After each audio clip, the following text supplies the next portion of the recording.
front of PAGASA. At first glance, we got a few things here, but I think the budget's kind of low. Even the sign over here is a little bit crumbed up. So we're gonna go inside and see what looks like inside.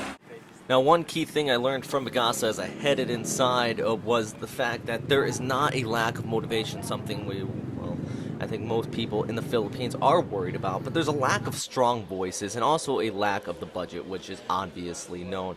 And really, some of these big main reasons is because PAGASA is put on the lower end of the spectrum of the government's, budget for annually throughout the year. And a lot of these stations you are seeing set up here are actually grants from outside resources from Korea, Japan, and other countries. But don't get me wrong, there was a few things that I was somewhat surprised and impressed with. This was one of them, a radar imagery out of southern Samar. So this one is the last radar image that we received from our K1 radar station at 4:15, and we estimated that 4:40 a.m. of the 8th of November, the Typhoon Haiyan made landfall over G1. So it directly hit G1 station during its first landfall. And now, from a meteorological perspective, this is very useful and very impressive, but unfortunately, at the time of landfall, this was not being released to the public.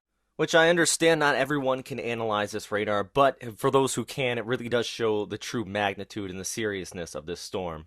Another thing I was actually quite surprised to see was this. I haven't seen one of these in years. Old facsimiles.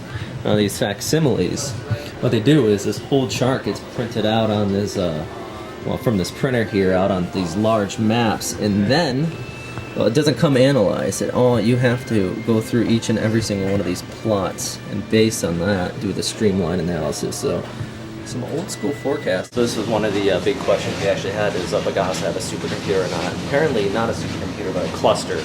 It does actually have a pretty high output. It's behind it here, and they've been running model analysis basically 24/7 on it.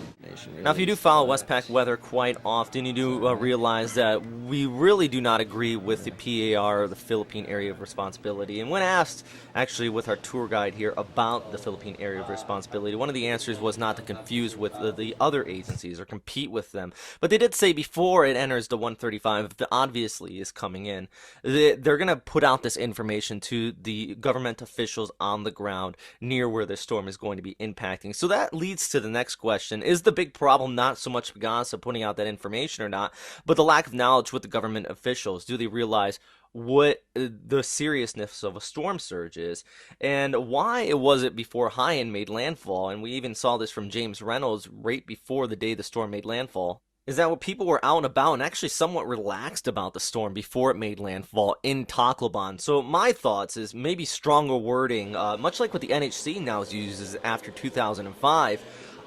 Is words like, if you stay near the coast, you will die. I think that speaks to a broader audience, saying that waves or storm surge up to 5 to 6 meters high will be impacting the coast. Not everyone can gauge that. So it may be a very well fact that the disaster management on the ground and local officials did not understand that. Not everybody, but some of the people who were in charge. So these are some things that we learned, and hopefully we can learn from. Now, don't get me wrong, though. I do believe that the workers at PAGASA are doing what they can do with the equipment they have and the budget they have. Many of the experienced meteorologists, as it was put there, actually a brain drain, has left the offices due to lack of funding, going to greener pastures, over towards TV networks, or even just moving completely out of the country to other areas. So these are just some of the main factors, and I think what it all boils down to is the funding. But good thing is there's a lot of grants coming from outside resources helping this facility. And the other good thing I personally think is that when you have a lot of those more experienced Mets leave, that leaves room for growth and change with a lot of younger people. And I think our tour guide, Raymond, was one of those people. Thank Raymond here for giving us a tour of PAGASA once again. Thanks, Raymond. Really did learn a lot of stuff out here, different aspects of the science garden here in Manila.